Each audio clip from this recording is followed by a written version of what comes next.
Assalamualaikum warahmatullahi wabarakatuh. Kekawanan saudara mara semua, kita berjumpa lagi dengan channel Asyira Lover. Salam dari Melayu Kepulauan Riau, Indonesia. Hari ini saya nak ngajak penonton-penonton semua yang ada di mana-mana pun, Melayu yang ada di mana-mana pun, dan mereka yang mencintai Melayu yang ada di mana-mana pun, untuk hari ini kita berbual bersama, kita berbincang bersama tentang satu masalah yang sekarang ni bukan je dibincangkan dekat kawasan Indonesia, Malaysia, Singapura, Brunei, tapi juga dibincangkan di seluruh dunia untuk saat ini kan. Jadi gini, saya kan orang Indonesia, saya dari Kepulauan Riau.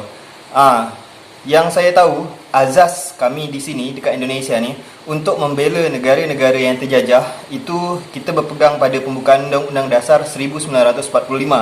Bunyinya bahawa sesungguhnya kemerdekaan itu ialah hak segala bangsa. Oleh sebab itu, maka penjajahan di atas dunia harus dihapuskan kerana tidak sesuai dengan peri kemanusiaan dan peri keadilan. Jadi pertama Indonesia merdeka dulu, Indonesia sudah membuat satu pembukaan undang-undang yang berbunyi untuk membela Indonesia sendiri supaya lepas dari penjajahan Belanda pada waktu itu. Dan di saat yang sama Indonesia juga nak negara-negara yang terjajah dekat seluruh dunia merdeka kerana penjajahan di atas dunia tidak sesuai dengan peri kemanusiaan dan peri keadilan. Jadi memang rasanya tak adalah orang yang dijajah lepas tu dia bahagia kan. Tetap ada rasa macam ketidakadilan itu. Saya minta komen dari kekawan yang ada dekat Malaysia, Brunei dan juga Singapura. Azas dekat Malaysia, Singapura, Brunei macam mana pula untuk masalah internasional ataupun masalah berkait dengan sosial ini tadi. Kalau dekat Indonesia macam tu, bahawa sesungguhnya kemerdekaan itu ialah hak segala bangsa. Oleh sebab itu, maka penjajahan di atas dunia harus dihapuskan kerana tidak sesuai dengan peri kemanusiaan dan peri keadilan. Jadi Indonesia pun kan ada video, silakan kawan tengok dekat YouTube. Baru-baru ni Presiden Indonesia Bapak Joko Widodo juga dah berbunyi bahawa akan tetap berada untuk membela Palestina selama Israel masih terus melakukan agresinya ke Palestina. Dan juga pihak Malaysia juga macam tu, ramai kawan saya yang share tentang info-info di mana pihak kerajaan Malaysia juga membela Palestina dengan berbagai macam cara, juga Brunei Darussalam. Jadi masalah dia gini, yang dekat Palestina sekarang ni, orang-orang yang tengah berjuang di Palestina sana sekarang ni tak dapat ditolong secara militer langsung kan. Jadi kita dapat menolongnya dengan secara kesihatan ataupun sosial macam tu kan, untuk menolong orang Palestina. Kerana kalau harus ada perang terbuka pula antara Israel dan negara-negara yang nak nolong Palestina, akhirnya nanti perangnya makin panjang. Akan terjadi perang dunia ketiga yang lebih dikhawatirkan itu kalau dapat dielak macam tu. Kena ada negara-negara yang membela Palestina, negara-negara yang membela Israel macam mana pun. Dan gini, saya juga nak ngabar, saya sambil minum teh, anggap saya macam berbual depan saudara langsung yang tengok video ni. Gelas dia lain tapi minum teh. Ada beberapa komen orang-orang Indonesia dekat TikTok, dekat Instagram yang cukup menyakitkan hati kami dekat Indonesia ni. Jadi ada beberapa orang yang komen ngabar Indonesia love Israel, Indonesia support Israel, God bless Indonesia, support Israel. Lepas tu Israel tanah perjanjian Indonesia, tanah perjanjian Tuhan, support dari Indonesia. Ada beberapa komen macam tu dekat TikTok, dekat Instagram, dekat YouTube. Kadang orang-orang nak nyakit hati bawa nama Indonesia. Jadi saya nak ngabar ke kawan saya yang ada dekat Malaysia, Singapura, Brunei, bahawa jangan dihiraukan orang-orang yang mengaku Indonesia itu untuk membela Israel.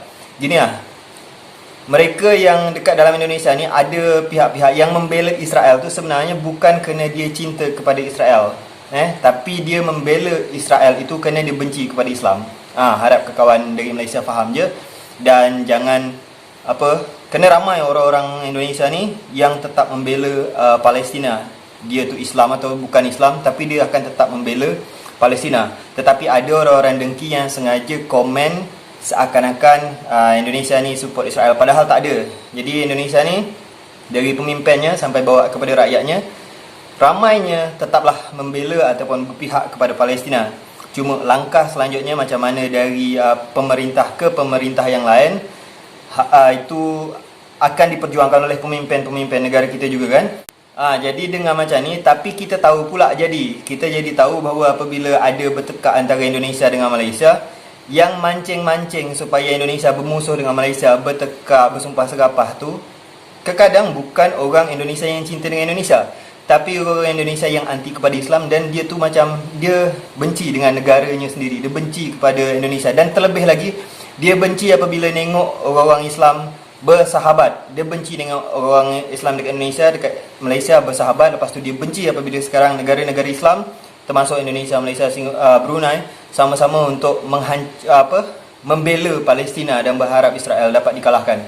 Maka mereka akan resah, dan ini satu hal yang memang kita tahu bersama sebagai Islam. Kita tahu bahawa orang-orang itu, orang yang benci kepada Islam itu, mereka tak akan puas sebelum akhirnya kita mengikut menjadi kaum mereka, dan insyaAllah kita tidak akan menjadi kaum mereka, kaum pembenci itu.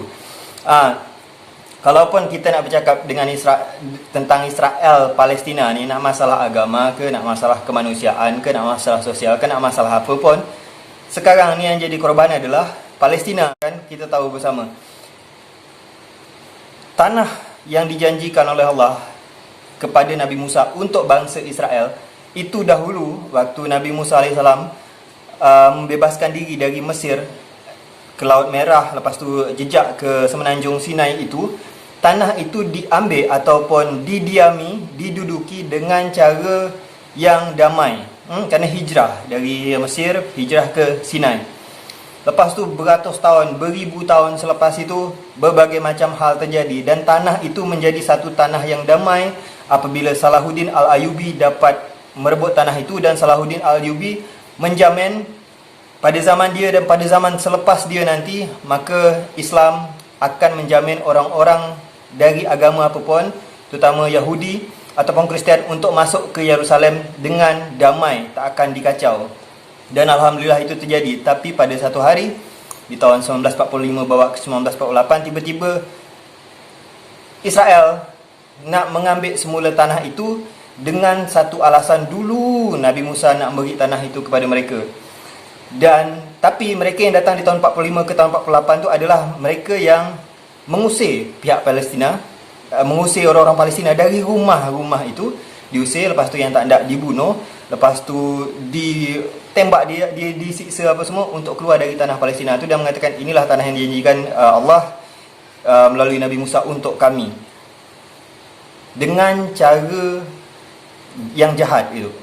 Cuba ingat, Nabi Musa datang dari Mesir, membebaskan Israel dari Mesir, masuk ke semenanjung Sinai itu adalah dengan cara damai. Israel yang sekarang ni ngaku sebagai Israel tu tadi, datang dengan cara yang jahat. Apakah itu yang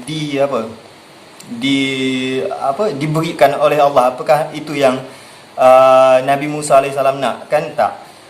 Jadi sekarang ni kalau kita tengok ramai yang dekat dunia ni, orang-orang terkenal dekat dunia, baik dia Islam atau bukan Islam, ramai yang sudah membela Palestina juga. Dan saya juga ada tengok beberapa video orang-orang Yahudi Ortodoks juga, mereka membela Palestina. Tetapi pada saat ini ada memang beberapa pihak yang membela Israel, sebenarnya bukan kerana mereka cinta kepada Yahudi ataupun mereka cinta kepada Zionis ataupun mereka cinta kepada Israel, tapi mereka lebih kepada mereka tu benci kepada Islam. Kalau kita tahu antisemitism ada hampir dekat seluruh dunia, ada ni. Antisemitism. Kawan boleh cek apa yang terjadi dekat Jerman, apa yang terjadi dekat Inggeris, apa yang pernah terjadi dekat Amerika pun, antisemitism tu ada. Sedangkan dekat kawasan-kawasan Islam ni, orang Yahudi dahulu tu sampai sekarang, dekat Afghanistan ada orang Yahudi yang hidup damai, dan mereka tak nak merubah menjadi warga negara Israel, tapi tetap menjadi warga negara Afghanistan misalkan. Dekat Iraq juga macam tu. Kawasan yang ramai Islam tapi ada Yahudi dekat dalam tu dapat damai, tapi kawasan yang ramai Israel, ramai Yahudinya di Israel tu, dan Islam dan Kristiannya sikit, maka Islam dan Kristian disukat hak-haknya di dalam negara itu, kerana negara itu memang adalah negara Yahudi.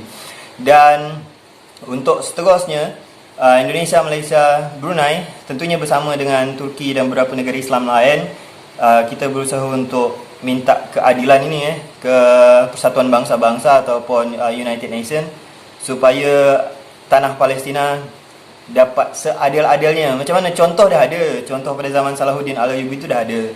Jadi kalau dapat tu dipakailah itu. Kalau sekarang ni secara militer agaknya tak dapat langsung untuk merebut semula Al-Aqsa. Dulu pernah terjadi macam tu kan. Nak direbut semula dengan perang apa semua. Agaknya sekarang tak mudah, kerana memang bahaya. Tapi setidaknya dengan cara yang baik-baik atau cara yang dengan solusi win-win solution lah. Mudah-mudahan masalah Israel dan Palestin dapat diselesaikan. Di lain hal pula, saya merasa terharu dan saya juga merasa bangga dengan orang Indonesia Malaysia yang sekarang ini bersama-sama melakukan serbuan ke orang-orang Israel ataupun situs-situs Israel ataupun channel-channel Israel. Orang Indonesia Malaysia bersatu bersama-sama untuk tak dapat nyerang secara fisik, paling tak dapat nyerang secara psikis jadilah. Itulah yang terjadi sekarang. Dan saya alhamdulillah akhirnya Indonesia Malaysia sekarang semakin sadar bahawa ada yang melaga-lagakan Indonesia Malaysia dulu-dulu kan. Dan di saat ini akhirnya terbukti Indonesia Malaysia dapat bersama-sama untuk membela pihak yang benar itu. Dan kita doakan semoga pemimpin kita yang ada dekat Indonesia, Malaysia dan Brunei diberikan Allah keselamatan, diberikan Allah kekuatan untuk dapat terus membela Palestina. Dan bersama-samalah kita berdoa semoga terjadi keadilan lagi, ada wujud dekat bumi para waliullah ataupun Palestina itu. Kalau saya betul-betul saya tak saya tak anti, saya tak benci kepada orang Yahudi.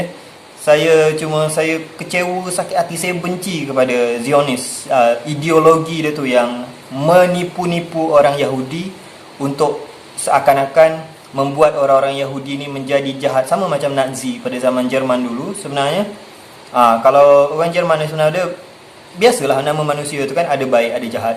Cuma dengan ada ideologi maka orang-orang tu dibuat seakan-akan menjadi jahat. Itu yang terjadi dekat Israel sekarang. Dengan ideologi Zionis tu dibuat seakan-akan orang-orang Yahudi, orang-orang Israel tu jahat, padahal nama manusia tetap manusia gitu. Baiklah, itu je video sekali ni.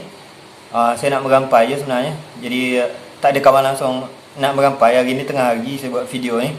Kalau malam nanti berjumpa dengan kawan lagi ni, saya dapat lama merampai macam ni. Cuma untuk saat ni saya buat tengah hari ni, saya merampai lah ni. Saya harap ada komen-komen dari kawan semua untuk menemani saya dengan apa yang saya fikirkan saat ini, dengan apa yang saya risaukan. Kalau saya ada salah, tolong diperbetulkan, sebut saya salah di mana, dan kita sama-sama saling tolong-menolong lah sesama Islam. Ini dah terasa macam ini saatnya gitu. Ini saatnya kita lupakan hal-hal yang tak baik itu, tapi kita ambil yang jernih, kita buang yang keruh, ambil yang jernih untuk mengeratkan silaturahim antara kita dan juga antara negara serumpun dan juga sesama Islam dekat mana-mana pun. Ini kalau nak diingat-ingat semula, dekat Amerika tu sekarang ramai kaum, tahu sendiri kan, orang kulit putih. Sebenarnya yang tinggal dekat Amerika siapa? Indian. Yang dekat Israel sekarang, yang tinggal dekat dalam itu adalah orang-orang Israel dari berbagai macam kaum tu, yang ramai yang berdarah Eropah atau datang dari Rusia, yang terusir dari Jerman, ramai-ramai macam itu, yang mengusir orang-orang yang sudah tinggal beribu tahun dekat situ, orang-orang Arab Palestina. Baik di Kristian, Islam, itu diusir. Apabila dia tak nak ikut kepada Israel, dia diusir dari rumahnya kerana nak didirikan negara Israel dekat situ. Itu memang satu hal yang tak patut. Memang susah nak cakap lah. Memang itu, kalau senang kata biadab, ya biadab. Baik, kita jumpa lagi di video yang lain. Salam dari saya, Melayu Kepulauan Riau, Indonesia. Salam satu Melayu, takkan Melayu hilang di dunia. Assalamualaikum warahmatullahi wabarakatuh.